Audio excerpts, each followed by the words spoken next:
asalaamaaleykum mbokk yi fukki waxtu ci biir kër gi seen beneen programme bu xew-xew la àjjuma bu jot fii si QTV comme ni ñu ko baaxoo di def rek tey ñu fas yéene àndal ak yéen continuer fi nga xamante ne lañ amoon ak yéen ci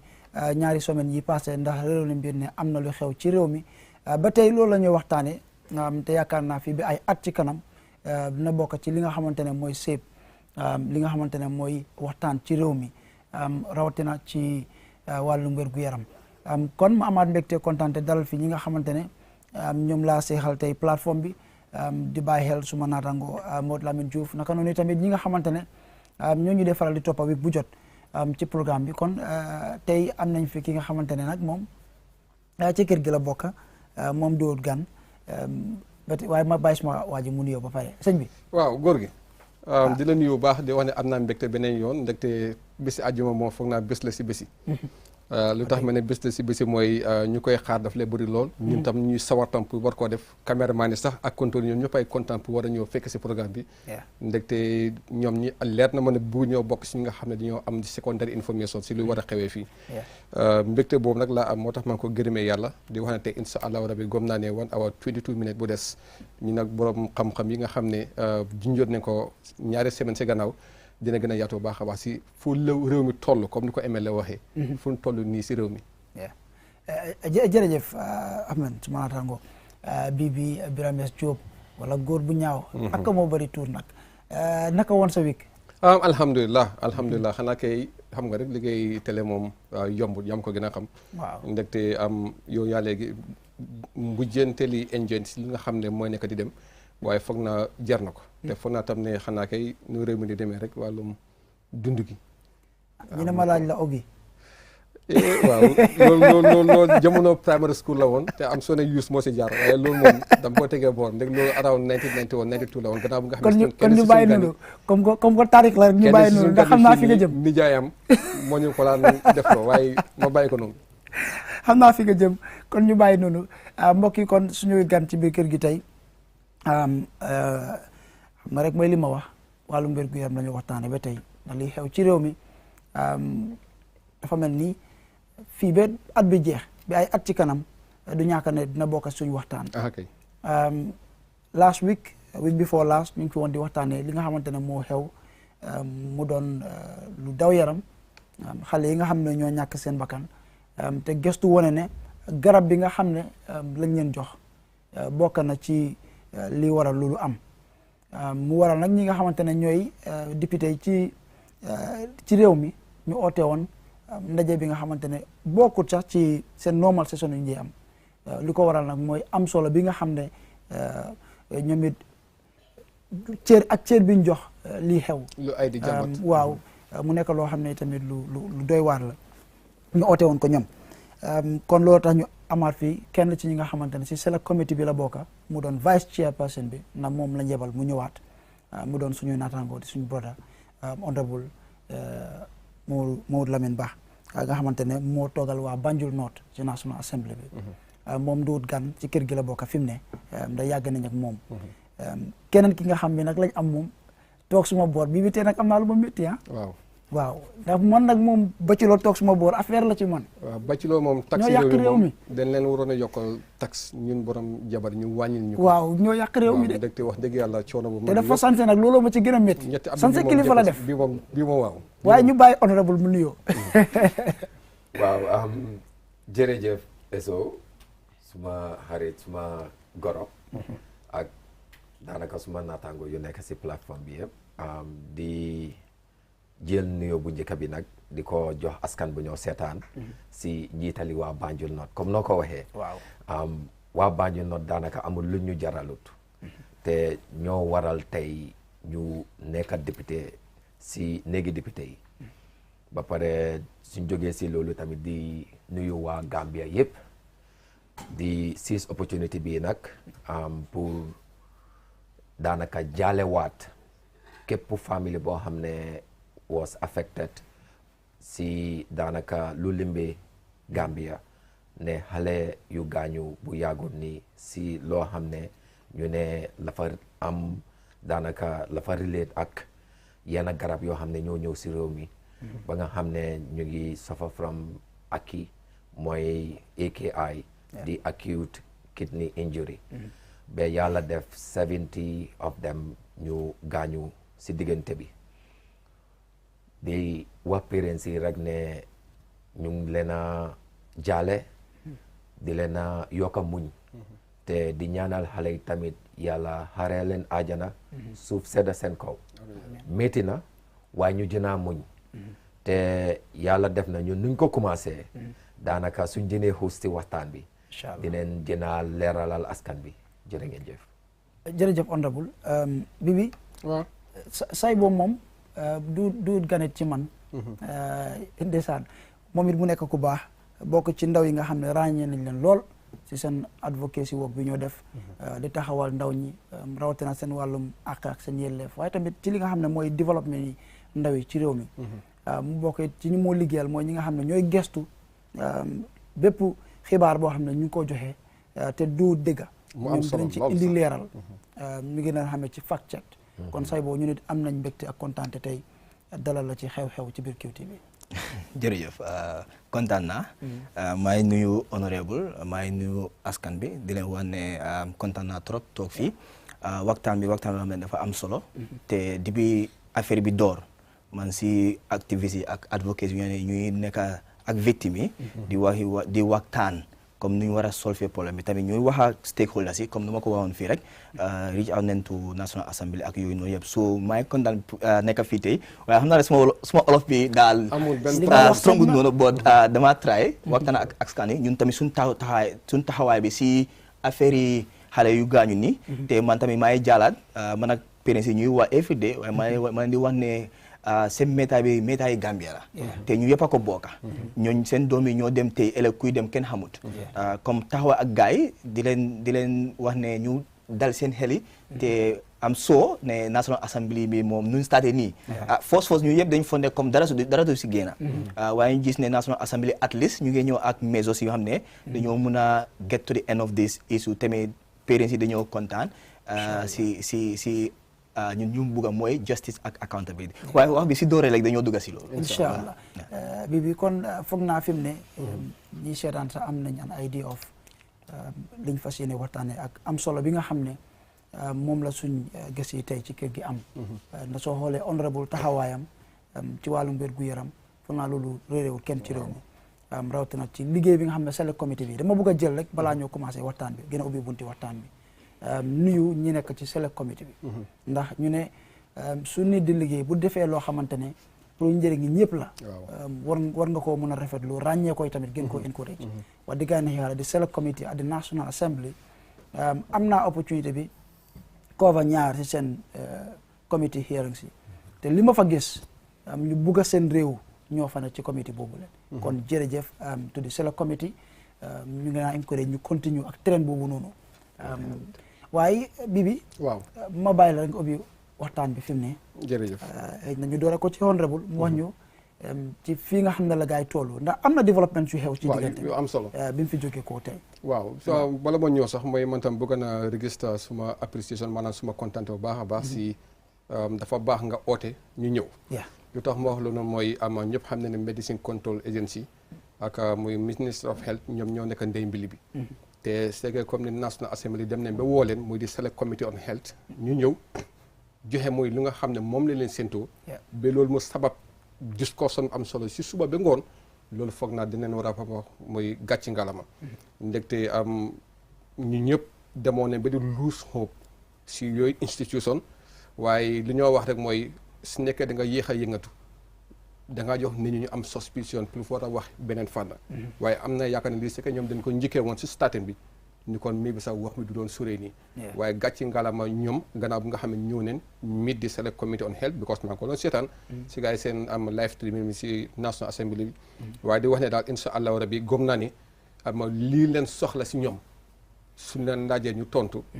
ñu indi facts nga xam ne moom leen soxla pour investigation si nga xam ne moo war a am si yooyu fànn yëpp dalee ko si National Assembly bi ak wàllum police yi ak wàllum government nga gis ne dina mën a xam exactement mbir mi nu muy demee because lii nekkatu Gambie rek la li ñoo dal moo dal Indonesia te loolu yëpp si affaire kidney bi la te ñëpp ñu ko askanale wàllum India kon foog naa kon dina baax ñu bugg di jéem a wii options nga xam ne dinañ war a mun a natt fii natti Indonesia ñu mun a xam exactement comme ñu suñu tànk fu mu war a mun a dem pour doxee yes honorable kon ñu ñëw rek si laajte bu nga xam ne Ansoumana jot na la ko ay developments am na jërëjëf man nag fu may commencé mooy fu ma mujjee woon last programme bi that is 2 weeks ago waaw ne waxoon naa askan bi fii ne na seen xel dal ne parliament dinañ def luñ bun pour gis ne dem nañ to the bottom of the crisis boo xam ne moom leen face with as a nation te di sant yàlla si loolu bu baax a baax a baax parce que bu ma ko fee wax dama ko fi wax based on mébét bu ma amoon towards at yaakaar bu ma amoon towards the parliament more particularly the select committee on health yàlla def na nag tey duma fi toog di joxe evidences of what we are investigating parce que lu tax duma def loolu daanaka suñ standing order 103.8 joxuma dat doole pour ma toog si askan bi waxaaj askan bi won leen right now nii loo xam ne loolu la ñoo def in terms of investigation te présentuñ ko to the assembly boo ko waxee léegi sax dina yàq lu bëri fi ne parce que yéen a ngi still gëstu contrary pour ma leeral loolu askan bi rek parce que xam naa ne ñu bari su ma toogee fii dinañ ne waaw xam naa tey dina toj télé bi dina tasaare télé bi loolu dina am si kanam su neexee yàlla waaye tamit pour leeral ko rek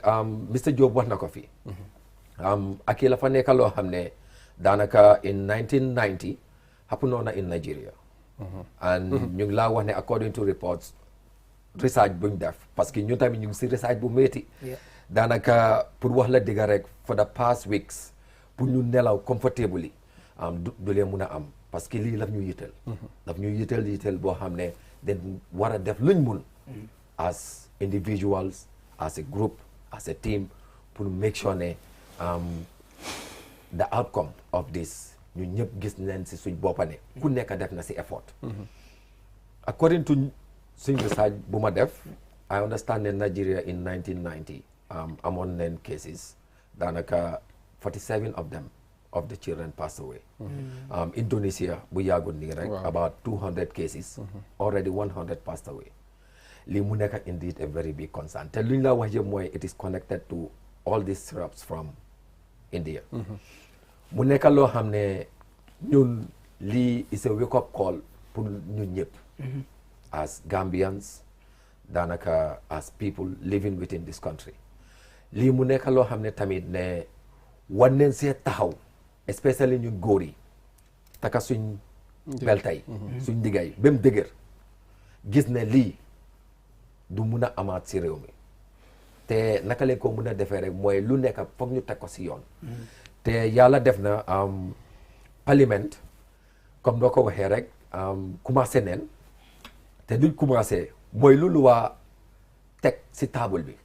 because parlement la fa am lu ñoo ooyee rules and regulations lu waa naka la waxee ne noonu la ñoo doxalee loolu leen def te nuñ ko defee mooy daanaka ñu ñëpp we are very concerned but dinaa seize opportunity bi tamit pour gërëm the minority camp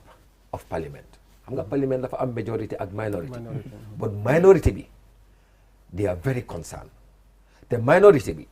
tey soo gisee extraordinary session bi mu happen si parliament bi is because of the minority camp or the minority side of parliament su ma la déggee dafa mel ni comme like dafa amoon ñu bëggoon a teg tànka si mbir mi am ñu ko bëggoon a yëkkati fekk ndaxam sax mu ngi nekk muy lu réew mi dal di tiitee parce que ñoom luñ fogoon ne loolu mooy am at the end of the day loolu moo amut te lu tax ma wax loolu mooy tey ñun dañ nekkoon si situation boo xam ne suñ amutoon this extraordinary session that would have stained us as parliament waaw daf ñu doon jox a very bad name yes absolutely te man laa wax ne am na ñoo xam ne ñu ngi pare woon pour xar si seen tànki tubéy ne du am waaye ñun tamit equally ñu xar si suñ tànki tubéy ne dafa am te la fa am xaaral xam nga li nga wax dafa interesting trop mooy dëgg bi xam nga soo fàttale ko biñ toogee fii 3 weeks ago am na benn kàddu bi ma fi wax dama ne lii xew nii te lu toll ci 70 bakkan rot si ay xale yu ndaw ay tuutànk yoo xam ne xamuñ dara si àdduna kenn warul koo politicize wala nga gis si politics. exactly. national crisis la moo xam ndax yaa ngi ci nguur wala yaa ngi ci opposition ñëpp la war a itteel. gis ne bu mu amaat ndax xale yooyu génn àdduna tey te li ñu wax ne moo waral ñoom seen génn àdduna mu nekk lu métti. am na ku deful liggéeyam moo waral lii. waaw. te xale yooyu kenn xamut yéen ci yéen famille lañ bàyyi ko ak fan lañ jógee xëj na sax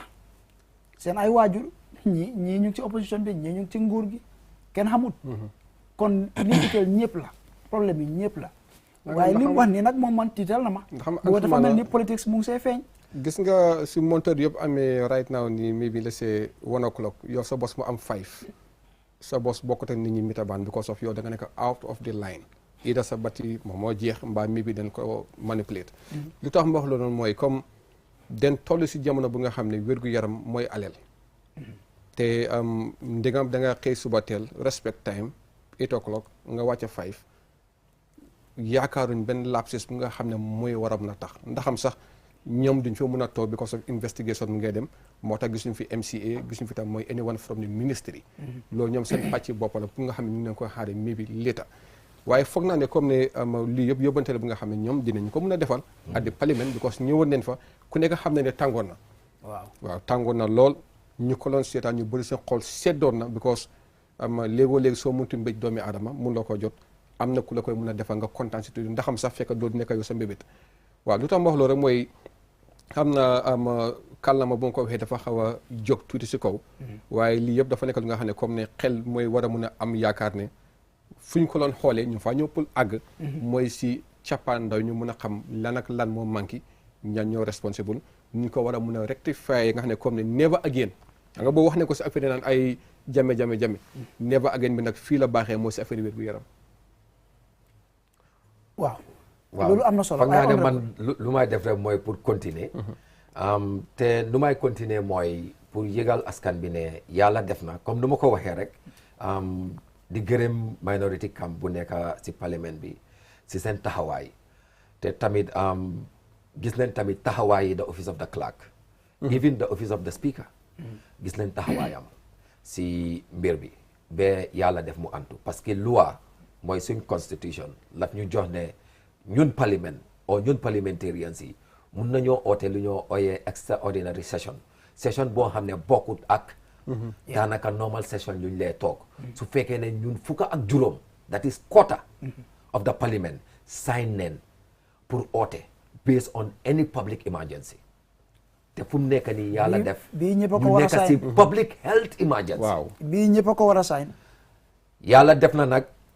ñu ko war a sign te noonu laa ko waxee sign nañ ko ñu amee Gambia si seen biir xol si parlement bi signé nañ ko wane ne lii la fa war a am yàlla def nag mu antu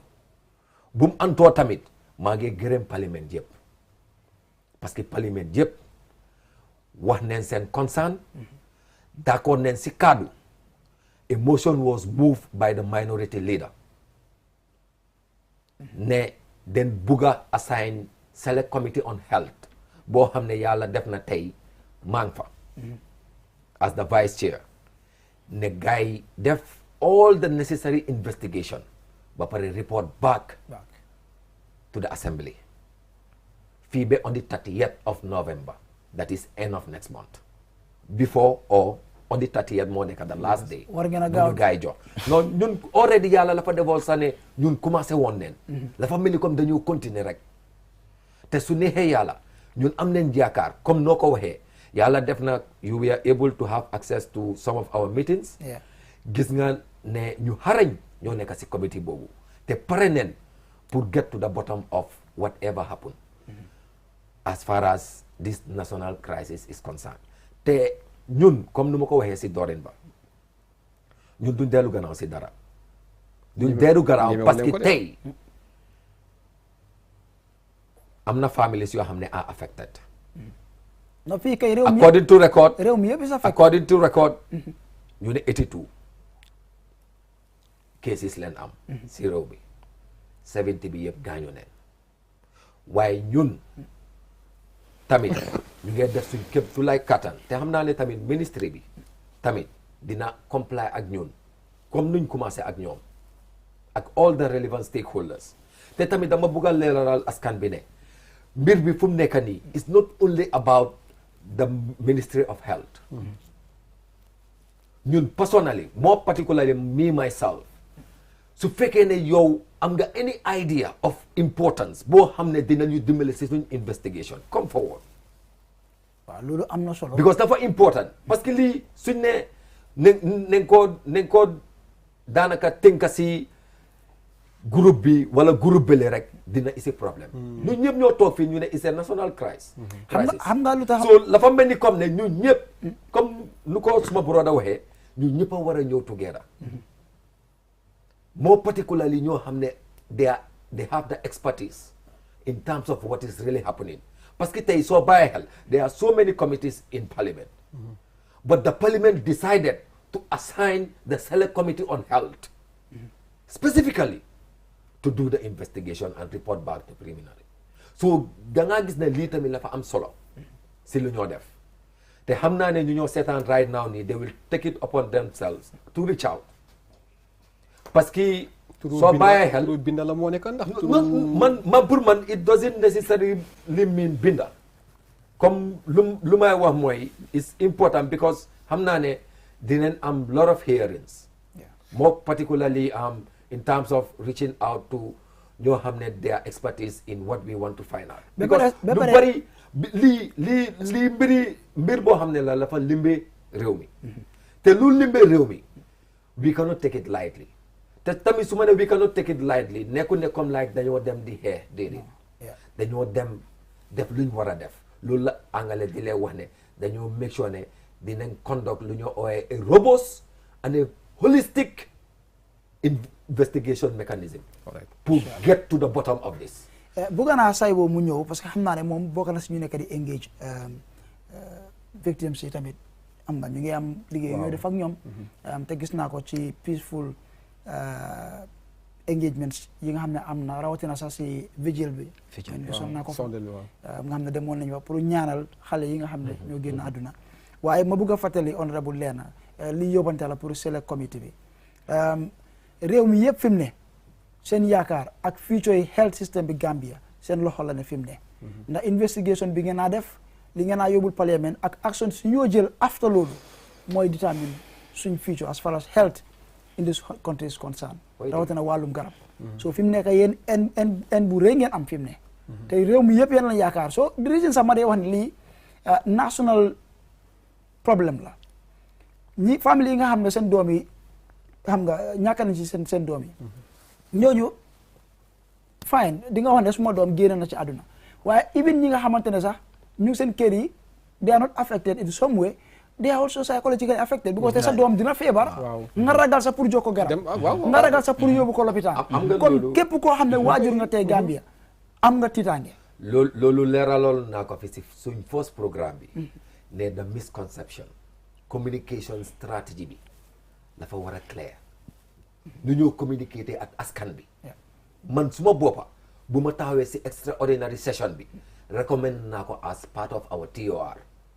because daanaka parliament dañ jox committee bi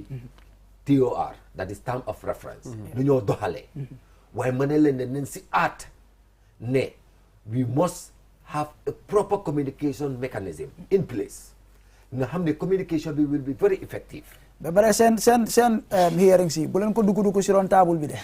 because last one bi ma attend bi ma cover ñu def ko news teg ko fii QTV ñeneen ñi nga xam ne lañ te ñu bokkat ci ñu nekk persons of interest ci investigation si bugguñu woon sax journaliste yi nekk fa loolu warul waaye gis naa ko health committee bi dañ insist dañ bañ ne ñii rek askan bi lañ fi nekkal ñun askan bi lañ fi nekkal dañ leen pour ngeen uy suñu li leen laaj ngeen def loolu dem health committee bi so ñun apprécier nañ loolu and we hope ne loolu dina continuer si health committee la fa continuer because I believe anything loo xam ne si in the public interest of course te yaaxu dara of course war nañu mën a nekk foofu cover ko woon ko askan bi ne lii moo xew because loolu tam mooy feeñal yéen seen liggéey waaye saybo from the engagements yi ngeen a am with the parents lan ngeen nekk di jàngat ci especially lan ngeen a dégg tam from the parents lan la gaay bëgg what is it that these parents want ñoo xamante ne seen doom yi yàlla def na jërëjëf so dama wax ne jërëjëf honorable once again waaye dama bëgg a wax dara dafa am loo fii loo xam ne dafa am solo and you should not be surprised about the parliament being separated ne dafa am ñoo xam ne bëgguñu xam ne extraordinary session bi happen because da ngaa xool ne like in the first place nguur bi moo politicize affaire yi in the first place and gisoon nañ fii depuis WHO announce few days or I think a day ñu ne président bi dafa wax président bi dem wax like dañ xam ne comme du mun a jóg rek mu hold somebody accountable waaye président bi nu mu waxee dafa wane victims we don't care because yi nga bakken dafa fort even benn bakken la dafa dee out of negligence of an individual or an institution so one jëlloo di ko compare ne comme di wane ne okay it's not compared to the number it's almost to the number of people that died before that was very disrespectful and soo leen xoolee sessions yi da ngeen gis ne parliamentarians that were exactly moving along that line so da ngaa gis ne all the time if victims are disrespected comme defen dee sonal last week Monday balaa loolu we have been engaging with the victims waaye last week Monday dañu oote woon meeting when seen notification génne ne da ngeen di def extraordinary sittings dañ engage ak victim te ñun tamit lu ñu bëgg a mooy a victim led advocacy leen bëgg a so dañ dem pour structure victim soo xoolee lettre bu ñu seen nii maa di signul ko man signul ko neene signul ko a victim moo ko sign ko xam ne dafa ñàkk a doomam so di ñu doon wax ak gars yi da nga xool ni gars yi dañ am métti daal dañ ñàkk seen doom yi xale yi ndaw gis nga man suma dee léegi nii out of anything moo gën a yomba suma yaay caatam bi si demee despite the fact of what I'm doing for the family xam nga understand nga xale la so suñ ko téye ak gars yi dañoo taxaw ak gars yi ne comme ñun ñoo ñàkka ñu doxale ko noonu waaye suñ taxawee di remind waa ok xam ne da ngeen ñàkka waaye nit yi ñoo dee ñàkka balaa yéen something like that I don't know where you get the point so foofu laa bëgg a dóor dama bëgg a clear foofu tuuti rek comme nit ñàkk doomam nga ko wax ne it's normal so it's normal so loolu moo tax ñun dañ dem ba lose hope and then dañ put up systematic approaches to the end of this because the whole issue lu mu bëgg a mooy accountability ak justice dañ bëgg a make sure ne those who are responsible are hold accountable te eso dafa am lu fi am solo ne case bi mooy determine suñ healthcare system. Oh yes. I agree with you. Understand. So case bi moo tax ñu xam ne suñ healthcare system bi can save us or will continue killing us. Because balaa case bi dañoo gis ne da ngaa dem lopitaan people die in the hospital xam ne war nañoo dee. Waaw. Because dañ dee gaaw rek waxtaan bi moo jot ñu dem suul ko. Xam nga understand. So ñun dañ dem ak parents yi force dañ demoon Westfield comme noo ko waxee ñaanal xale yi te seenan alaat ne ñun activistes yi ak advocates yi dañ am taxawaay c'est dañoo taxaw ak victimes yi up to the last minute jógee foofu dem neen ñaari press conference te press conference yëpp victimes dañ dee ñëw waaye loolu laajte rek all what they want is justice te ñooñu tamit dañ am xel ne they are following this case not because ñoon dañ ñaaka ñu mën a ñëw isi xale yi baag waaye dañ bëgg a di never again soo xoolee suñu last meeting bi Kër Fatou mu fa woon soo xoolee vidéo bi kuñ select as chairman ak spokesperson that is there never again so the never again mooy duñ toog fii ñu xam ne garab yi xam ne dugga neen si dëkk bi rey nit imagine you people they don't know Indonesia and other parts of the country but this is a different case then find out I know your investigations will go into that much that this particular company is only supplying the Gambia the Gambia dañ dem almost 55 years or above we don't even have a testing machine in this country te suñ healthcare system nakul lii rek de dañ gis fii di Bob Keita issue we have to go all the way to Ghana for a DNA test so the health committee I think you people have a greater responsibility seen liggéey bi dafa diis fu mu nekk nii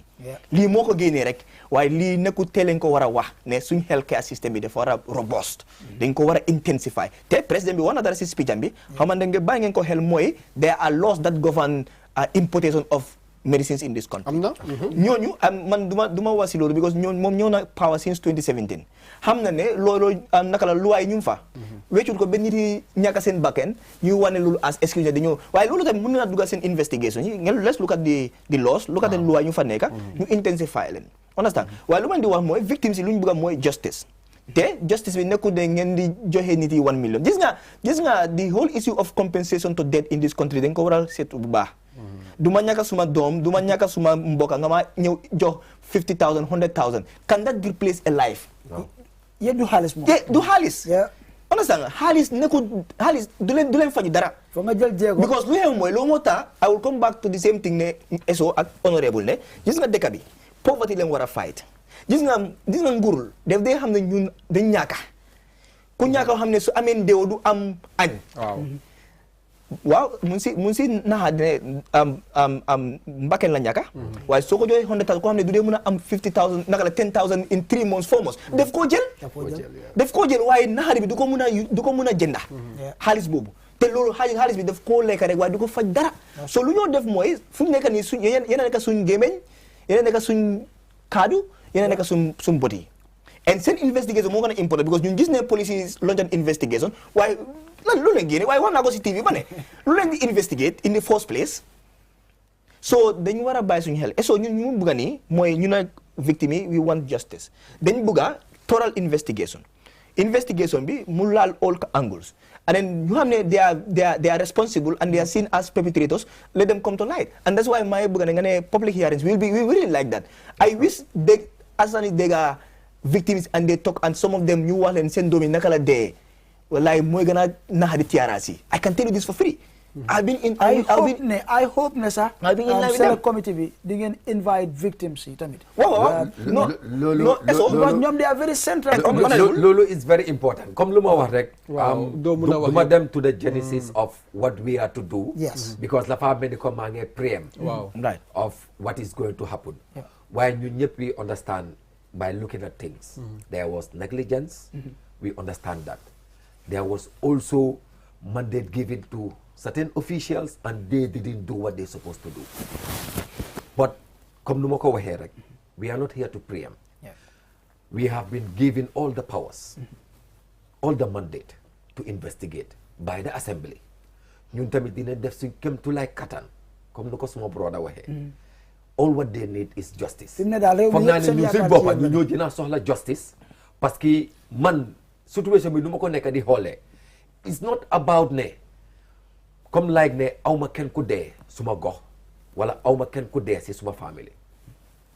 but lu ma nekk di xalaat mooy ne we are all victims more particularly suñ doom yi parce que ñu den am njaboot si réew mi te amu si loolu tey yéen a ngi ko wax fii the outcome of whatever we going to do will determine our healthcare system. te lii mu ngi nekk loo xam ne du liggéey bu yomba xam nga wan naa ko fi si doorin bi ma ne few weeks ago ba léegi pour ma nelaw bu normal du lee possible maa ngi nekk si lot of research even suma team daanaka suma research team even suma intern buñ ma attach sax ak research team yi parlement ñëpp ñu ngi si liggéey bi committee bi tamit the same thing ku nekk individual yaa ngi def loo mun Honorable 70 yaa ngi wàllu important in terms of a testing lab it is law that it should be established but since we enacted this law that is the medicine and related products living act bi in 2014 bi saa si yàlla tey loolu amul fi and this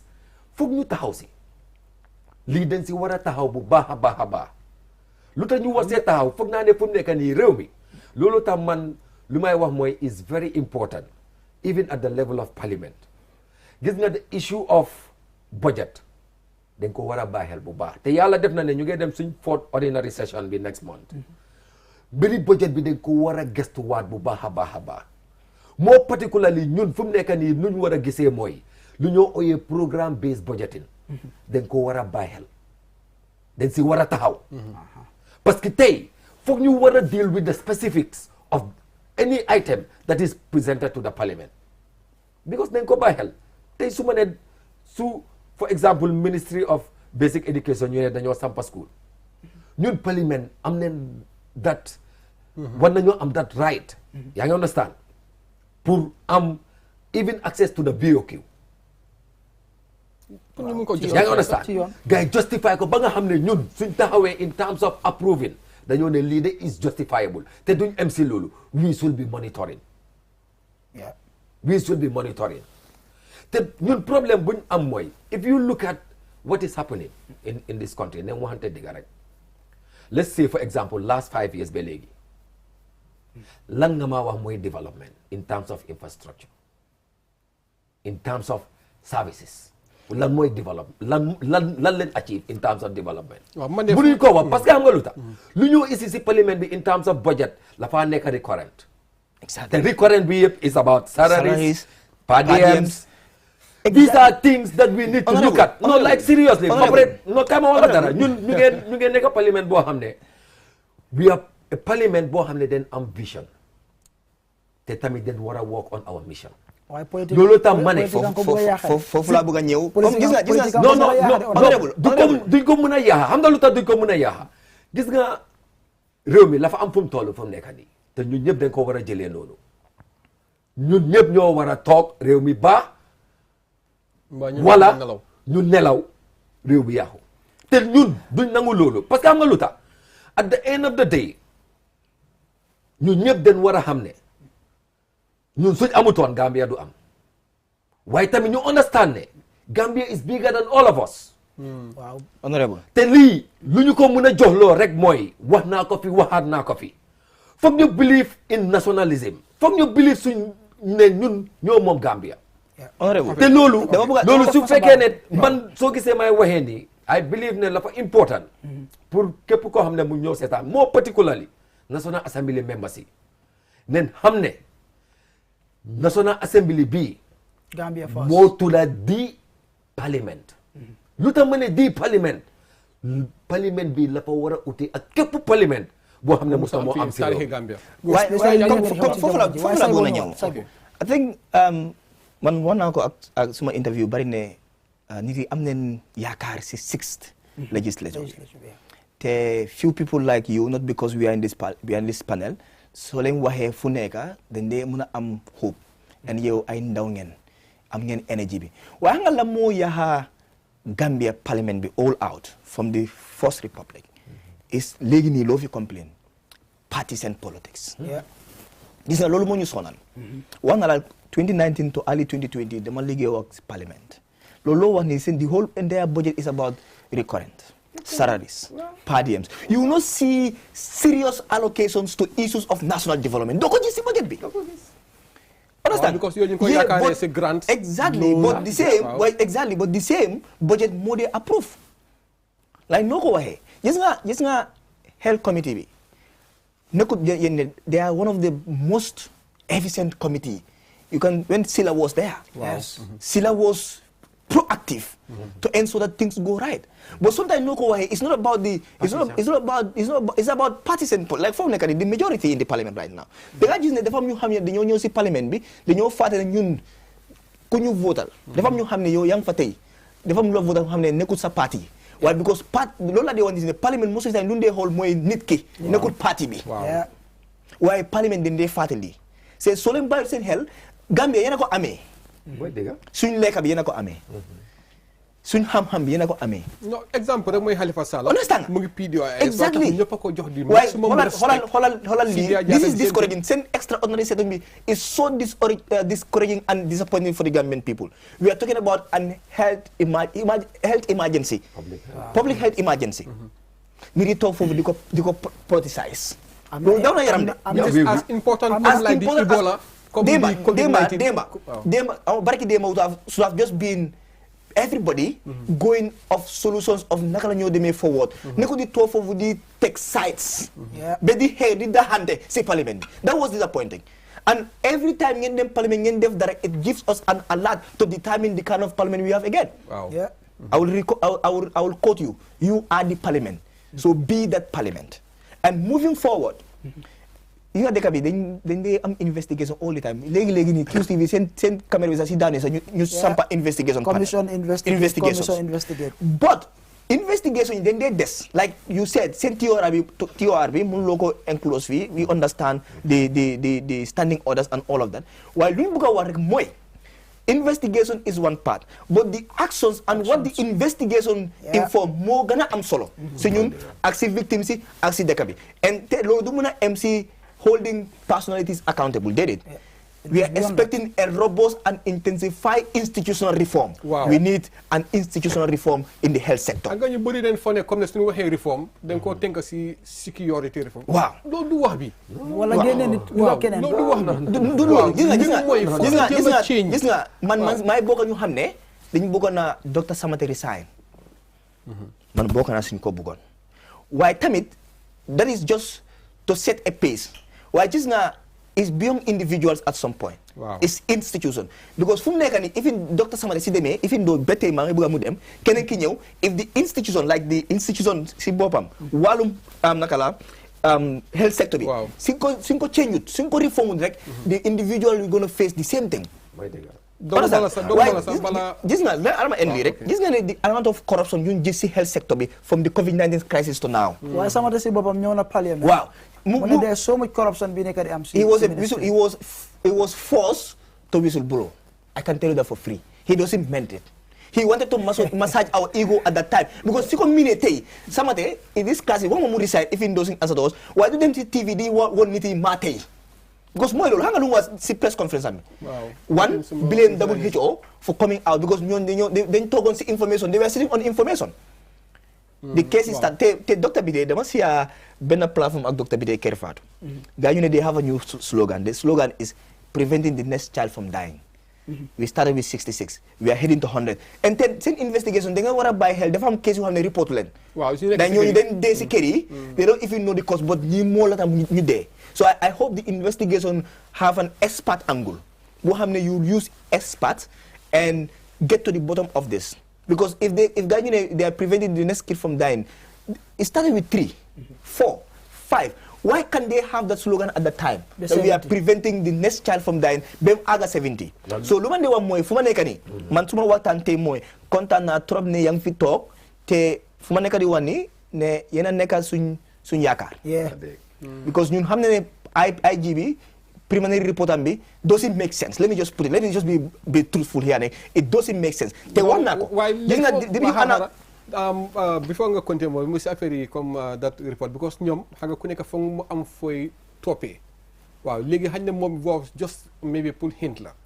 waaye li xew mooy gis nga with that report man suma boppa waaw am naa si some reservations. Exactly. Because amul benn information bu ees. waaw nothing new. lu ma wax si loolu sax sa waa ji mu ngi wax lu important waaye lu ma ko wax mooy be rest assured comme nu ma ko waxee a robust and a holistic investigation will be put in place. te loolu suñ ko waxee we meant it parce que kenn joxul ma lem when I was talking few weeks ago being in the front page of newspapers right talking on behalf of parliament as a parliamentarian pour wane ne parliament dina def luñ war a def e mooma si loolu I was invited here I came here I said the same thing and lu ma nekk di wax yëpp moo nekk di am. So, as far as we are going accordingly. Then we will make sure that duñ buy dara comme ma def ko bu xaas bi rek duñ buy dara mu seeda pour mu leer. Gis nga comme mer robi sax fu mu nekk nii man personally dama bugg a do away from that def loo xam ne moo nekk lu war. def lu war in a sense ne tey comme nu ma ko waxee. am na ñoo xam ne ñoo dee tey doomi jàmbur leen. Why who knows that Elek is my own child. Yeah. So meaning we are all vulnerable. We are all victims as far as this kidney problem is concerned. For children. Parce que lu xew mooy man lu may wax mooy man soo gisee ma tudda fii wàllum negligence by public officials yoo xam ne ñoo tax lii yëpp mu happen. yaa ngi understand nekku ne dama préem de waaye dama wax lu am lu tax ma ne maa ngi wax lu am tey gis nañ cases yoo xam ne ma happen noonu na in Nigeria ba la Gambia demee ba am comme noo ko waxee 1 2 3 4 cases lu tax ñu war a toog ba di am 70 exactly bu dee exactly nañ waxante dëgg si lu ñu yëgagum si luñ yëgangum pour mu leer xam nga lii yëpp things yoo xam ne waruñ koo jël rek def ko si ron tafe bi dama la bëggoon a hint leen honorable te xam nga comme like ni nga ko lay waxee bëgguñoo dem dip non at the end of the day dinañ yaaxal lu bari parce que bëgguñoo yaaxal dara dañ bëgg a mentionné yëpp dina leer inshallah bés buñ ne pul si parlement bi bés buñ ne pul si parlement na tàng rek yëpp dina leer parce que at the end of the day da ngaa gis ne comme like even loolee naa wax ne nii ne comme like am na ñuy nekk si parlement bi duñ am kaddu bu ñoo wax parce que ñun ñoo koo lee loolu am na solo the committee is going to lay this report. te the report bi nobody will interfere. maa la ko assure. inshallah honorable that's fine. loolu di ko jëlal kenn. am na I believe that the team is very competent. am na lu to say make sure that boo we doon lay this important. am na lu say boo doon wax si gannaaw ma bëgg a junja loolu rek ma hint la ko ak ñi seetaan pour woon la because mu ngi doon wax si gannaaw ne ñëpp victime leen and he is right. That's true. fi mu nekk pour woon la impact bi lii am already fi mu nekk nii ñu ngi am this measles vaccination campaign bu nekk di exactly officials yi dañ am pour génna even WHO officials yi di wax ak nit ñi di leen ñaan bi bëgg a jooy pour ñu ñëw ñu vacciner seen doom yi ñu mun a aar seen boppa nit ñi ñemewuñ waaye mënuloo blame gars yi lii xew la because of the misconception. pour woon la rek nekkul misconception dañ tiit gis nga wante am nga loolu ko lead is all about misconception. Lu tax ma ne misconception because there is this information blackout bi mu ngi commencé depuis bu ministry bi génnutee plain ba toog ba WHO annonce leen lii moo xew Gambia. waa li xew mooy déedéet kii lu mu nekk di wax ni bi yow nga xam nga yow léegi nit yi lépitaan lañ am ak pharmacie yi pour dem foofu faju mooy dëgg fu ñu nekk nii ku nekk dégg na ne 70 xale ñoo dee because dañ dem jënd ak garab pharmacie garab bi dafa dugal léegi information bi mooy Gambie amuñ testing duñ dee test benn garab balaa moo dugal fii soo doo óolu dañ trust bi moo fa nekkoon yes trust bi la trust ak confidence moo nekkul suñ healthcare system across private and government moo nekk problème bi kii lu mu nekk di wax ni last time maa ngi demoon Serekunda hospital bu nekk fii di old one the officer that on the campaign are complaining kenn gomul pour sa doom yi vacciner and then have another impact of lacking the vaccination so gis nga lii lu mu juddoo emu si ñu dee emu si ñu feebar si wàllum garab boobu fu mu nekk nii daf ñu nekk di cause more problem of kenn du gom dem pharmacie jënd garab because dañ foog ne garab bu néew si dëkk bi léegi garab bi India la jógee garab bu ñëw fi dëkk bi garab bi xam ne testuñ ko waaye Gambie dañu war a passé foofu léegi am nga lii mooy problème bi te lii laa mus di wax waaye dama gis ne su ma ko waxee rek people will always give me the deaf side of their ear lu tax ma wax loolu mooy Gambian bi lu ma bàyyi xel mooy dara su ne pam mu war ñoo cost $100 duñ si def dara même ñu cost 1 million te lii dañ si war a dañoo xumbal benn ñaar ñetti no like seriously ba pare gis nga soo bàyyee xel mostly problème bu lee xew si réew mi bu lee wori individuals yu si lee involve dañoo ne bul wori ñaar ñetti fan lañ koo wax rek mu jeex waaye xam naa ne most of them are very surprised ne lii ba léegi nit yi noppi te di si mus a noppi get to the bottom of this so ñun noonu la fa war a leer so loolu tax da nga gis ne comme point boo leen fi wax is very important lii the outcome of our investigation and also lu gën a important mooy recommendation ak actions bu parliament di put in place de lii mooy am xam nga mooy determine suñ future healthcare system loolu lépp non mooy dëgg man I agree with you 100%. foofu laa bëgg a duggee man fu ma bëgg a duggee rek mooy comme like gannaaw ba nga xam ne njiiti réew mi am na sañ-sañ bi ba génn ba wax ba parlement ñu mun a am et comité pour war a mun a ñëw pour investiguer loolu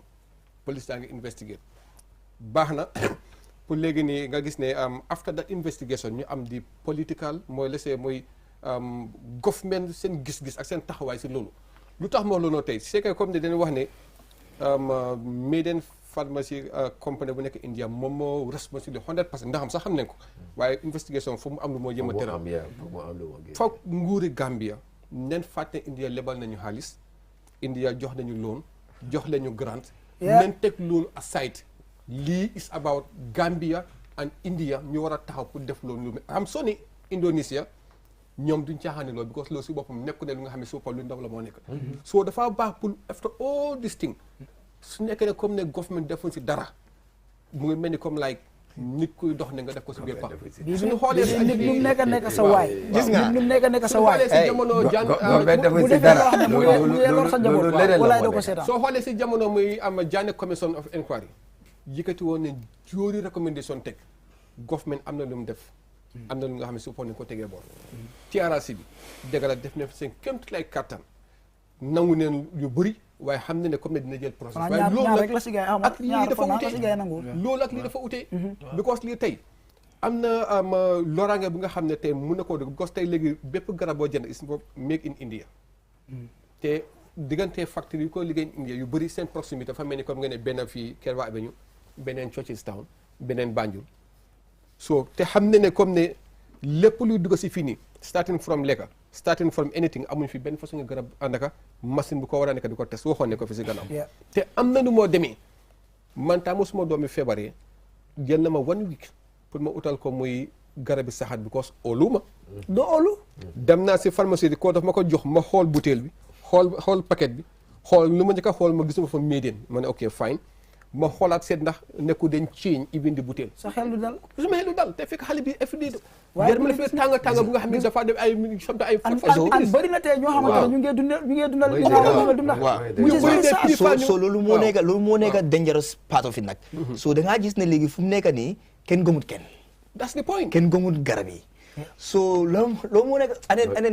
and because gis naa a collection of garab yi nga xam ne sax ñu ngi ko Greek ñu ngi ko si andi ne comme garab yooyu ñoom India lañ jógee nit yi war nañu koo naan so da ngaa war a understand ne at some point gis nga this crisis will always lead to disinformation. Wow. Understand nga? Because ñuy def benn investigation, we cannot still get to the bottom of it from our office. waaye gis ñu, but I think it's a Senegalese a voice note and a garab. ñu wane garab boobu tamit indi la jógee lii la dee faj high blood la dee faj waaye kenn du ko bu ko kenn naan soo ko naanee da ngaa dee so beyond people knowing is like what misinformation does, disinformation does it, they put fear in people. So the is those kind of things are imagining already. Because part of our work we're doing is closely monitor to see the kind of information that flow around this case. So the all these are cases. The Ministry of Health, I'm not saying they're not doing a good job. Worked on at Dr. Bide, Director of Health Services. And they're going to intensify the campaign. But it's going to be beyond disrupt. They need, like you said, in part of your theory is communication. I think the health ministry needs to do a whole lot of communication right now. Fum nekani def ñu wara waxtaan ak nit yi ne comme xam nañ le li lu xew ni xew na te dañoo get to the bottom of it. While nit buñ toog si kër yi tamit ñu bañ a ñëw waaw nag ragal a dem lopitaan wala ut garab. Yeah, and then it's huge to convince people to do this. Comme eso nu ko waxee. So fu mu nekk nii liggéey bi investigation mu fa waaye tamit pour delloo ak askan waxtaan ak nit yi. mu ne ni gëm ne comme ok am nañ fault si healthcare system yi waaye tamit still now dañoo mën a try pour mën a dimbale si because people will not go anywhere. man foo bëgg a ñëw sax before Fadel mu ñëwaat sax mooy da ngaa gis ne health ministry bi and then directorate of health promotion and education. waaw ñu ngi liggéey bu baax ñëpp xam nañ ko. waaw waaye da ngaa gis ne ñoom dañ leen act on information bu nga xam ne moom moo available to si ñoom. tey société tey si suñ cegee di ministre of health boppam am nañ fa lu mel ni comme non communicable disease si that area fu muy feebar bi nga xam ne du lee wàlle ñu bëri xamuñ ko. waaw soo ñëwee si affaire tuberculose feebar bi nga xam ne si boppam soo ko amee 6 months nga jël wàllum faj te fekk free la ñu bëri xamuñ ko. ministre bi sax seen directorate of health promotion boobu dañ ko war a dooleel. waaw so that's the point so da ngaa gis ne ñoom with all that xam-xam bi nga xam ne am nañ ko war naa ko docteur bi information bu nga xam ne moom la gars yi di nit pour nat ko war a mën a ñëw pour yóbbu dafay des because of lan mooy ñoom chemistry bu war a nekk from the minister ñëw te di permanent secretary ñu nga xam ne si boppam tey foog naa ne suñu demee ba di war a change permanent secretary si war na si war a mun a bokk because ñoom ñoo amee di memory mënumaa góom ne yaa nekkoon di minister in 2000 ba 2005 muy diggante 5 years yow ñu génne la fa kii mu ñëw from 2005 ba 2010 nga dem 2010 ba 2020 ma ñëw 2020 ba 2022 kii mu ñëw te fekk permanent secretary moom ñu ñëpp suñu ron mu fa nekk moom léegi la mooy njëriñam. non da nga war a understand ne ñun suñ dëkk bi fii permanent secretary position sax politicise nañ ko. tey da ngaa nekk fii tey ëllëg ñu jëlal fii yóbbu la fële. because xam nga yow permanent secretary should be an expert job. An expert job should the job of the permanent secretary should be a technocrat. An expert job. So da ngaa gis ne ku nekk health tey ëllëg nga dem fekk ko permanent secretary one office of the president. da ngaa gis ne ëllëg nga gis ko higher education so at some point suñ problème mooy there is no institutional memory. foofu laa nekk di waxee. xam nga understand su nekkee ne loolu am na c'est que institutional memory am na si benn da permanent secretary bu nga xam ne moo fa toog si roni 5 ministres kooku la ñu war a njëkk a faxas loolu la nekk loolu doo ko am nag. non arama ñëw si lii parce que lii la fa interesting trop parce que ok because actually lu tax may wax lii mooy gis nga waxtaan bi tey xam naa ne la fa trigger a lot te lu moo jënaa trigger mooy more particularly the outcome of this investigation by the parliament and the select committee on health. askan gi de yéen lañ yaakaar fi mu ne. da ngaa gis ne lii tey su neexee yàlla nekk na loo xam ne dina ubbi may ni ñu bari loolu ta part of my recommendation wax naa ne it is very important to have an open parliamentary investigation boo xam ne lu ñoo def ni then war a reach out to all the relevant stakeholders te su ma ne all the relevant stakeholders including even the families that are affected. Yeah, the victims. Yes. Because the thing is suñ amee for example let's say a public hearing on this issue with the victims lii is going to be laudable waaye tamit is not only the laudable aspect of it but at the end of the day it will also help us as authorities pour ñu xam du ñoo mun a def parce que ñu ne gis nga victim families yi soo leen engagé tey waxoon ak ñoom suñ leen waxee luñ dunda di si dégg sax loolu musta dégg loolu dégg bu di ko si dégg te dama leen recommend one thing ne so in the engage some of these victims it's very very important ngeen look for psychosocial support. I can tell you that like suñ last meeting bi was really terrible. Strong men were crying, explaining the story of how their children or their child died in their hands in the hospital. But brother, man suma submission bi si parliament bi during the extraordinary session. The very moment when I realized that affected families were within the chamber, I could not control myself. Exactly. Loluta at the end of the day, man luma wasa I cannot even tell you because I was so emotional. Yeah. Because man luma neka di whole yep moy. Ñi xale they were not responsible for their death. Neither the parents were responsible. But the negligence of public officials. And this is loo xam ne waruñoo toog di ko laam-laame. lii la fa war a loo nekk loo xam ne foog ñu set an example. Exactly. xam nga fii dañuy wax ne dañoo set an example. But I am assuring you ne setting an example will be in this case. No, Gambia la fa am pour dem. non gis nga affaire négligence dafa am pour dem te naka leen ko mën a defee rek mooy. just a simple search online nga binda tur bi rek turi company bi kese results yi nga gis rek dina la tiital. Because from 2014, company be yóbbu nañ leen code bi India. Exactly. 2014. 2018 the same thing. ñu tere leen completely banned. li ñoo manufacture li ñoo def suñ ko defaree garab bi duñ ko yóbbu fenn ci àdduna su dul Gambia. xanaa fii mooy dumping ground. xam nga yow there are two things involved xam nga yow suñ health sector bi din garab dañ ko dee ñaan. duñ dee mun a jënd garab. Seriously. Like suñ healthcare system I can tell them for free. They more of depending on donations than buying garab. So the guy like I was shocked when they told me that company only served the Gambia. And when I searched, I found out I also saw the same. I think that company have been one of the most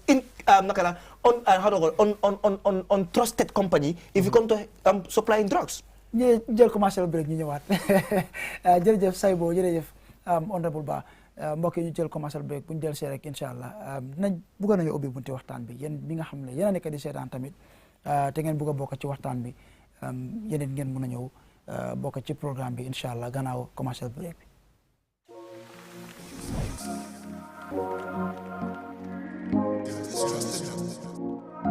Qcell compagnie bu ëppa client yu ees yu koy jëfandikoo ci biir réew mi Qcell am 4G plus coverage bu gën a yaatu ci biir réew mi internet bu gën a gaaw ñetti yoon naataangoom yi kon nag toxul léegi dal di dial *335# dal di bànneexu 4G bu dëggantaan Qcell network Gambia bu ñu gën a wóolu.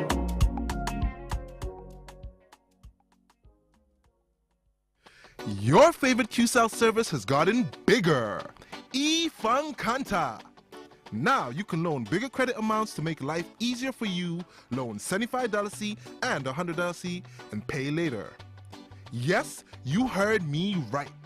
Get credit loan from $10 to $100 using eFunkanta by dialing *393#. Anytime you run out of credit, Whether you want to buy Q-Power, browse the internet, make urgent calls, or send SMS, eFakanta is the service for you. Dial *393# and choose the loan amount of your choice with no hassle. For more information, call our customer care on 111. QCell, Sunyabus, the pioneers of mobile loan service in the Gambia. We innovate, others follow. Terms and conditions apply.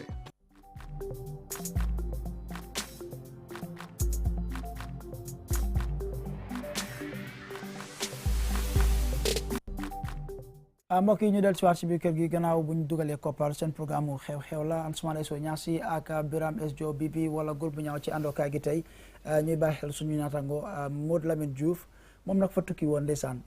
nekkoon ci yoon di ñëw bi ñoo door programme bi moom doon wax ak man balaa ñu doon door waaye ñu am fi honorable nga xamante ne moom moo fi toogal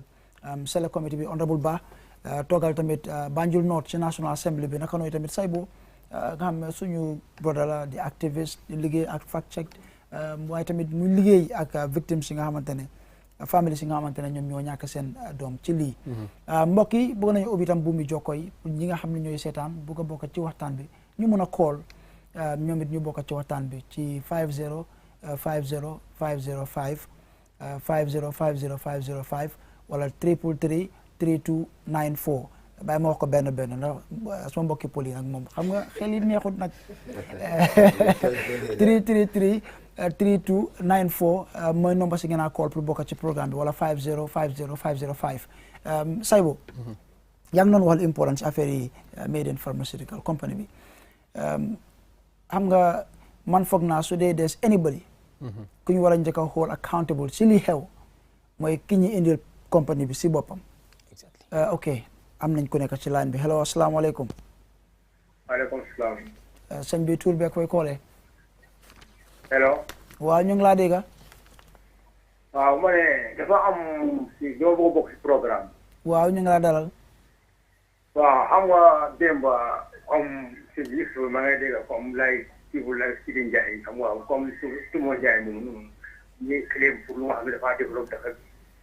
bi. waaw koo xam ne jigéen moo xam ne dafa ñëw pour communauté film ne def dëkk Sidi Ndiaye moo xam ne moom mu ni pour ñu jégalu président lu tax ñu war a jégalu président bi loolu moo ñu jaaxal ba léegi waaw sooy jégalu ñu président da ngay tooñ waaye ñoom ñoo wax ñu ne service bi bu ñu si dee soo ñu ñëw si biir programme yi ñu bëgg a explain ndaw si Tumo Ndiaye bu ko explain gars yi dafa accord ñun loolu sax ñun daf ñu naqari ñun Gambien ñun ñëpp ku déglu daal naqari di wax Sidi Ndiaye si boppam gars yi war nga xam drive that out from that parliament bon lu tax moom moo xam jigéen la moom xam na coono mu def sa am doom so foo war a am ko am coono mu def doom ko war ne ko mën a bàyyi jërëjëf sëñ bi jërëjëf bëgg naa tamit ñuy kool rek mun nañoo gën a focus more on parliament lañ bëgg ak nguur ak parliament def nga xam ne lii du amaat fu naa loolu moo war a gën a nekk jubluwaay bi waaye am nañ keneen ci line bi hello asalaamaaleykum asalaamaaleykum. waaleykum salaam. Asuma wo. Ibi jang alhamdulillah. Ko ferante. Tarante alhamdulillah. Anda pada lo ke jam lo program auto. Oh okay, aha. Mbe moy kanne? So ngo. Aha. Misi hakati dong yela moy nat telephone auto wala you know I mean ila tele ni la volume wanji ya tala rek inshallah nse ñow moy no bon nga ko la dota ñu jël benen kola ci line bi hello assalamu alaykum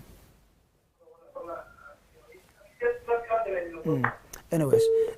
ñu ngi jégalu ci loolu ñuy ñaan rek mbokk yi képp koo xam ne yaa ngi call nga wàññi télé bi wala nga sori ko ñu mun a déggante inshallah ci lu ko mooy rek ñu ni def ñoo jox problème fii waaw waaye sa comme kola bi bu mu wan nii dama bëgg a wax dara am soo yaa ngi woon si event yi TRRC bi Human Rights Commission ñu organise on ak Will yaa ngi fa woon fu honorable Menteng had a fight with some few people te comme kii lu mu wax nii yi fi Sidi Ndiaye ak Tuma Ndiaye la bëgg a wax ku xam dara ku bëgg a wax dara nga wax ko balaa investigation bi di génn because so xoolee si TRRC bi the parliamentarian from Fonyi, I don't know his name, was trying to bring a new thing, a new evidence against the findings of the TRRC, and that was horrible for the victims. am na ku nekk ci line bi nga ñuy jégalu rek soo paree continuer. hello asalaamaaleykum. waaleykum salaam wa rahmatullah. jërëjëf na ngeen def. sant yàlla ba mu bëri. alhamdulilah ñu ngi leen di sant di leen gërëm. jërëjëf alhamdulilah. waaw ci programme bi ngeen di def nii ci mu ñuy koy wooyee xew-xew. allo. ñu ngi laa dégg sëñ bi. waaw ñu ngi sant yàlla waaw dafa am luñ bëggoon a laajte rek. waaw loo xaw ne xew-xew bu amoon ci parlement bi de bi soxna soosu Tuma Njaay di wokkaaw di génn ndig mer. ndi taxaw jëm taxawee askan wi bugg a taxawee askan wi ci dëkk. man li may laajte te bari na ay moromi député yu fa nekk. lan moo tax jóguñ wax dara ñu am ñu ko baat wala ñoom it ñu jóg wokkaaw génn wane ne kii li may wax dëgg la loolu laa bëggoon a laajte lu xew. baax na jërëjëf.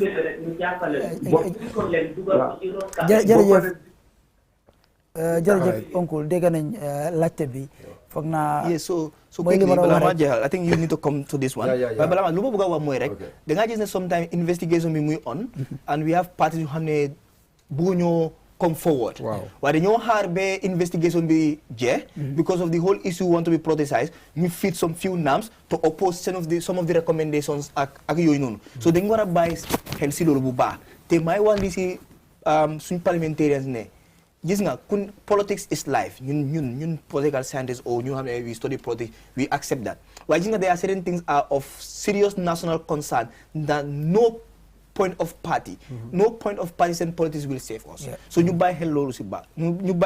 bàyyi suñu xel si loolu bu baax. politics moom was really disappointing. man xaw man de I'm not blaming Sirou Njie no Tuma. waaye may wax ne sometimes as parliamentarians we must disagree to agree on certain issues. loolu moo tax ñu seen leen foofu in the first place. waaye soo nekkee foofu di merante and then that is terrible and then ñu bàyyi xel si loolu bu baax especially with this investigation all what we want to see is justice and accountability. waaye kii laajte na lu am solo I think you important. xam naa ne nit yi luñ am interest mooy lu xew. yes actually fu may commencer mooy the situation of Honorable Tuma ak speaker bi du ma ne sax ak Sidi Njie because ak speaker bi parce que in parliament you don't address members you address to the speaker. It's very unfortunate. koola bi mu ne lan moo tax génnu leen bu Tuma ñun isi motion ñun minority bi ñoo isi motion ñun suñ génnoon di kon tey fuñ toll pour investigate lii du am. okay so you telling us. so ñun suñ toogoo suñ génnoon te ñun ñoo isi bagages yi ne bagages yi leen bugg a parlement bi mu consider ko jokkoo the select committee on health pour ñu doxal. ni kenn doo leen ko doon waxtaanee ñu jóg ñu bàyyi parlement bi noonu. okay xaaral ma tontu then at the end of the day for once xaaral ma tontu a journalist for one so indirectly are you telling us the situation at some point was an attempt to distract the goal of the extraordinary sittings because on whose side on the minority side because noonu nekk di wax mooy comme kii laajte mi mooy lu tax yéen taxaw leen on Tuma's side to ensure that she doesn't leave the parliament if I'm right. So you are telling us. waten loolu la fa war a leer ne parliament la fa am rules and regulation. Exactly, is where I wanted to come to. Parliament la fa am rules and regulation. The speaker is the head of the parliament. Is the chair of the parliament. yaa ngi understand su ñëwee si committee meetings waaye moom moo nekk head bi. so moom laf ne honorable Tuma ne withdrawal man ban la incident bi happen ne dama ko métti lu nekku ne dama ko métti lu because of manaat honorable Tuma ñoo jógee Banjul déedéet dama ko métti lu parce que xam naa ne jigéen la yaay la te xale yi leen wax ne ñoo nekk di dee te yaay yi ñoo lay waseen xale yi ñoo lay jur xale it was indeed a very unfortunate situation man immediately ba la xapu ne sax su fekkee ne nit yi bàyyi neen health chamber bi man I left and I followed her si suuf am na koola bu nekk si la te amu si loolu am na koola bu nekk si la waaw ok hello asalaamaaleykum because dafa war a leer nag jaama rek sa tur beeg fooy koole maa ngi tudd Philippe ñu ngi laa dalal ci programme bi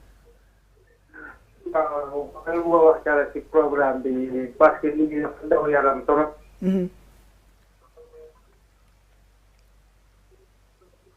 maa ngi dëkk Lamine maa ngi tudd Philippe Baat li dafa daw yaram torop. jërëjëf Philippe déglu ñu si téléphone bi rek mun ngaa sori télé bi tuuti wala nga wàññi ko wala rajo bi sori ko wala nga wàññi ko rek nga déglu si téléphone bi rek waaw ñu ngi laa déggal li nga wax am na solo torop waaw. ok parce que garab yi nu mu duggee si dëkk bi ba nar a tasaaro si pharmacie yëpp. ba jot a rey xale lu bëri daw na yaram loolu. war nañ ko seetaat bu baax a baax a baax. parce que da ngay amee sa doomu feebar doo ko ñemee yóbbu pharmacie nga yaa ngi koy jëndal garab. war nañ seetaat mbir bi bu baax a baax maa ngi kontaan si seen programme bi. am na njëriñ loolu. jërëjëf yéen a ngi yee ñi. jërëjëf jërëjëf Mr Bass rafetlu nañ sa call 505050 pour ñuy déglu ci radio bi wala 333 3294 waaw mun naa ñëwaat nga leeral foofu so da ngaa gis ne lu happen comme naka laa ko waxee rek is very unfortunate ne noonu la demee waaye tamit la fa ñu bari si parlement bi ne la fa am njëriñ pour ngay wax dëgga te pour waxante dëgga rek honorable Touba lu mu wax mooy lu am in parliament su dara nekkee dëgga dañoo ne is true yaa ngi understand su waree su nekkutee dëgga ñu ne is not true Gambie mel moo nangul loolu nag yaa ngi understand waaye tamit mun naa am tamit comme like nu mu ko waxee the word lie noonu la speaker bi jëlee ne la ko war a withdraw lie mooy fen si yaa ngi understand so dafa war a wax ne is not true soo ma dogee rek du ma man lu mu war a wax loolu man waruma ko decidal Touma was voted in by the people of Banjul South. She is representing Banjul South. Man, take the choice of words that I'm using in parliament. No parliamentarian will decide for me. Man, legacy bin mun naa nekk the same situation with Touma. am na keneen ku nekk and su fekkee ne my dignity will not allow me to stay in the parliament, and if I am asked by the chair, that is the speaker, I will leave. Okay, with my dignity. And that is exactly what she did. Right. ñu jël koola bi understand bu baax. def fa sa baaraam ñu jël koola bi hello asalaamaaleykum. waaleykum salaam. jërëjëf sëñ bi. na ngeen def maa ngi jàmm bu baax. sant yàlla bi mu bëri. yaram bi tànga. waa ñu laa dalal ci programme bi. man la Moustapha Sow maa ngi koy ok Moustapha ñu laa dalal ci programme bi. di wax ne rek naka laan koy am affaire bi moo xam nga ñu ñëpp la métti daal. After we were so much disappointed, for some of the members who were like, competition politics being negative political parliament. Loolu naka la nga mu ngi sonal bu baax a baax. This is something very serious. ñun ñëpp xam nga ay njaboot la ñu nga xam ne ñu ngi am ay rakk ñu ngi am ay te fu mu starté 4-3 xam nga ba 70 dafa sori kaw. Government bi war nañ gaaw a génn xam nga waxal nit ñi. waaye ñoom suñ ñëwee xam nga di bëgg a baat seen bopp wala di bëgg a baat ministre bi xam nga loolu ñun nga xam ne loo xam nga ñun ñoo nekk ci seen gannaaw. daf ñuy métti trop. wax dëgg yàlla. ñu ngi koy naxarlu bu baax a baax. jërëjëf. te war nañ def loo xam ne at least xam nga ñun citoyen yi xam nga ñu at least dinañ gis seen bopp. suñu bopp tamit. minority bi ci parlement bi xam nga ñun naka la we are very proud of you people. boo xam nañ ne naka la nga seen taxawaay xam nga pour ñun la ñun ñi nga xam ne xam nga ñu ñoo leen tànnee kàddu. jërëjëf sëñ bi. we are very proud of you. Thank you very much. jërëjëf dafa am li mu wax te mu nekk lu am solo. mooy nekkuñ ci jamono yi you don't have to be defensive. jamono bi ñu nekk ñëpp a war a sori moos ba pare wane ne we are concerned and then ñu pare pour jël action. li moo war dafa am solo. because li xew mooy am nga Aliya yow waxoon nga affaire yi communication strategy especially from the ministry. buñ defend suñ boppa li ñoo def rek mooy wane ne lii xew di xew na ba pare ñaaw na ñun sa rafetlu wuñ ko te ñu ngi koo méttilu comme askan gi niñ koo méttiloo waaye dinañ def suñ kéemtulaay kattan gis ne lii lu ñoo faagaagal la ci réew mi génn waaye buñ taawee di defend suñ boppa di comment suñ boppa rek xam nga dafa am leen lu moo ndiroo dafa gën a meroo askan gi pour wax la dëgg people like us buñ taxawee si parlement bi daanaka buñ toogee si extraordinary sitting bi ñu gis suñ moromi député yi jóg di praise ministry bi we are totally disappointed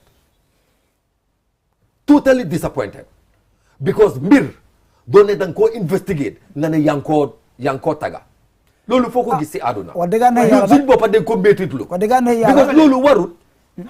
ba pare taxi ñu understand ne comme ni ma ko waxee man bés boobu ku ma seetaan di nga xam ne I was very emotional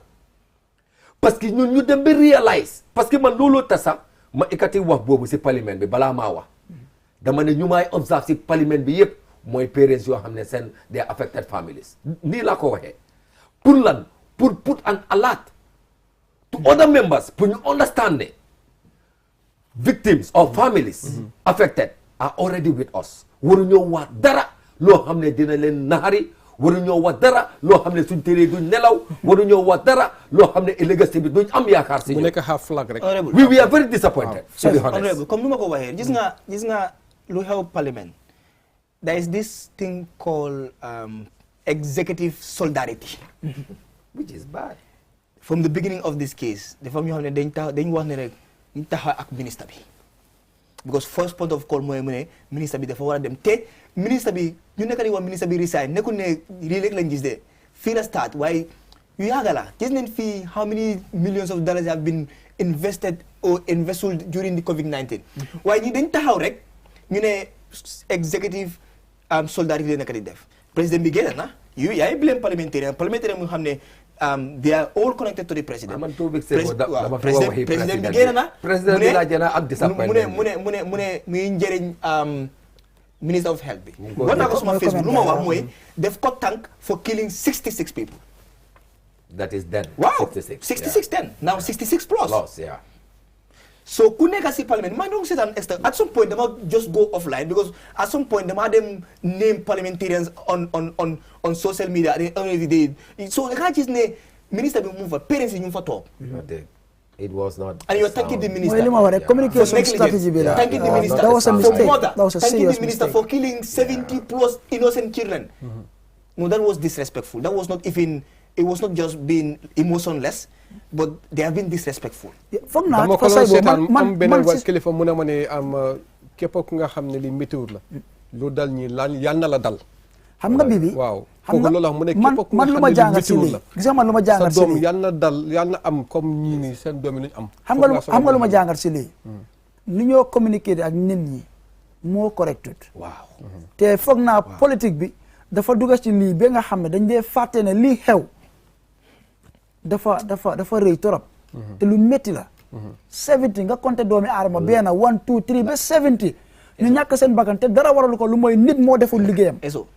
loolu weesu na fuñ taggee nit wala ñu ko jéem a comme brush off di ko jéem a rafetal déedéet li xew mooy li ma wax ci gannaaw say boo dañ war a sóori moos wane ne li xew de ñun métti la sa ñun te ñu ngi ko naxarlu ba pare dem woon ñi nga xam ne ñoo si ñàkk seen doom yi ne dinañ def suñ kémtulaay kattan gis ne lii du fi amaat te képp koo xam ne am na loxo ci lii dina la yóbbu fa mbax na doone benn loolu mooy wax bi loolu moo war a nekk communication bi waaye du ne dañoo try pour rafetal amul noo ko munti waxee dañ nekk di njëriñ ministre bi because depuis lii start def si taxaw lu mu fa def indi non waaye nag ministre bu si taxawee sax loolu liggéeyam la loolu la nekk di wax deful liggéeyam ba lii xew si fa taxawut sax si fa taxawee sax liggéeyam la fu mu war a taxawut foofu ba lii xew foofu la mu war a gis man lu ma nekk di bëgg a wax rek mooy comme like si starting bi demoon naa ba wax ne ok waa ministre yi de ñu ngi def seen kéem tolluwaay kattan waaye député amoon dégg from MCA ne bagage yi de waay legally import but not registered laa ne waay yaay kon déeneen gis nga waaw kon moom ne kon is illegal something that is legally imported but not registered these are all evidences yoo xam ne it will really help suñ investigation so loolu ta la fa important waaye lu moo wax mu xam naka la ko waxee ak fu mu ko waxee parce que information is very key in what we are going to do li ngeen a wax yëpp ci parlement nag askan gaa ngi koo dégga te am na nag naam soo xam ne wax dëgg ne yàlla amen public bi rafet luñ seen interventions keroog waay Goro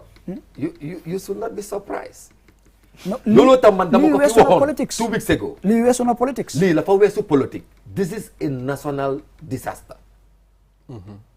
and it requires a national attention wax naa leen ne képp serious government si àdduna bi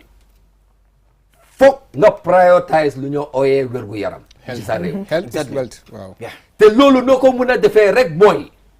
foog ñëpp ñu jël seen boti def ko si wàllum wérgu yaram bi si réew bi te si situation boobu leen toll dama bëgg a complete tontu bu question daanaka bu góor bi laajte concerning why ñun jóguñ comme nu ma ko waxee rek foo naa boo tontu nga ko de déedéet because dafa war a leer tamit ok ñu jël last caller suñ final caller bu ko defee waaw yow nga mun ngaa jàkkale loolu ñu tàggatoo wala benn hello asalaamaaleykum waaleykum salaam bro. waaw na nga def. sant yàlla bi mbari sëñ bi tur bi fooy koole waaw dëgg naka bëri bi. sant yàlla alhamdulilah waaw dëgg la man tamit ma ngi rafetlu seen programme bu baax a baax. jërëjëf waaw lu gars di wax moom dëgg métti na trop. métti na trop sax yaa ma dégg. ñu ngi laa dégg waaw sëñ bi ñu ngi laa dégg waaw métti na trop di ko déglu nii ak tamit di ko seetlu nii si dëgg Gambie fu mu toll nii kay di ko fanal loxo trop.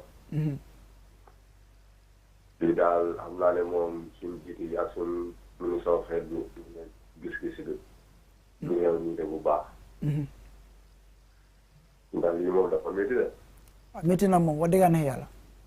soo léegi nit nga xam ne léegi nit yi léegi naka la ñu amee fit léegi dem si pharmacie yi di jënd garab. léegi naka la ñuy am fit léegi di dem si lopitaan bi léegi dafa doy waar.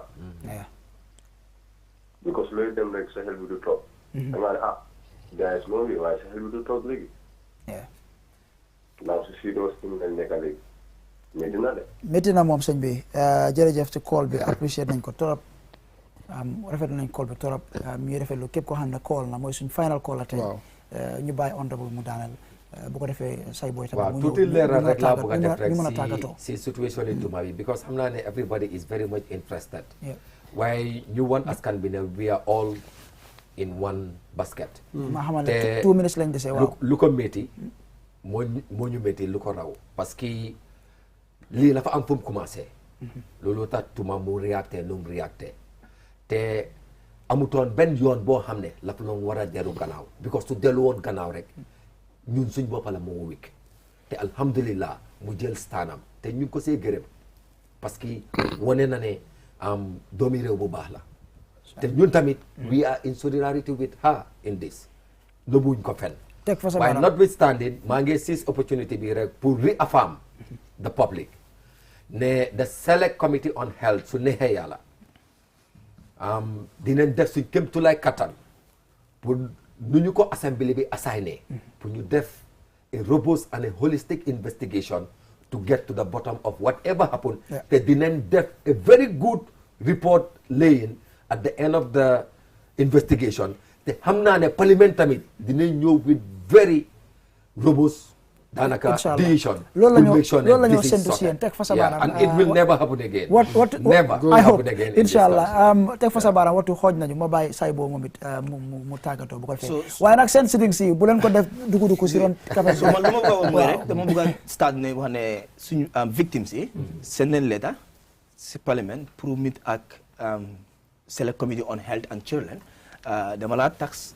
nga follow up and make sure ngeen am meeting boobu balaa ngeen di start the overall investigation that will really help on shaping your investigation direction waaye lu ma bëgg a wax mooy comme ni nga ko waxee rek all eyes are on you seen investigation fu mu nekk nii mooy determine what is the next action and Gambia dañ ñeme investigation ak commissioner dara lu ci génn fu mu nekk nii investigation is one thing waaye dañoo follow investigation with you people to ensure that the actions are what matters and must be followed and pour victims yi ba léegi ñun moom fu ñu nekk nii taw na ak yéen and we'll make sure up to the last minute until justice is served and accountability is done. We're not going to relent. We're going to stand with the victims. And I repeat, the parliament. I can assure you ne suñ deful seen liggéey ñun ñooy toogaat fii waaw teg ko fii si table wax ko ñoom waaw man damaa wax rek mooy comme foo leen wax foofu laay wax rek di wax ne comme ne lii foog naa moom is a starting point nga xam ne not only ñoom gis ne léegi nawet bi jeex na National Assembly Select Committee on Agriculture stand leen bàyyi ngeen xam ne yéen tam after ñi rek yéen la because already nawet bi passé na jërëjëf bii bi kon ñu jaajëfal honorable Ba ak Saybo suñu brother ak ñi nga xam ne ñoo doon call ak ñi doon seetaan ñi bu nga dugg ci programme bi te mënuñu woon a call ñu ngi jégalu di wax rek again parliament rawatina select committee bi ngir yàlla ak yonente bi réew mi yëpp yéen lañ yaakaar fi mu ne bu leen ci xool boti kenn yéen lañ yaakaar te yéen action bi ngeen a jël mooy détermine wérgu yaram ku soxla faju naka ngaa mën a def ci biir réew Gambia lii xew dafa ñaaw métti na te ngir yàlla bu ko kenn politicize kon mbokk yi ba beneen Friday incha allah ñu jaajëfal leen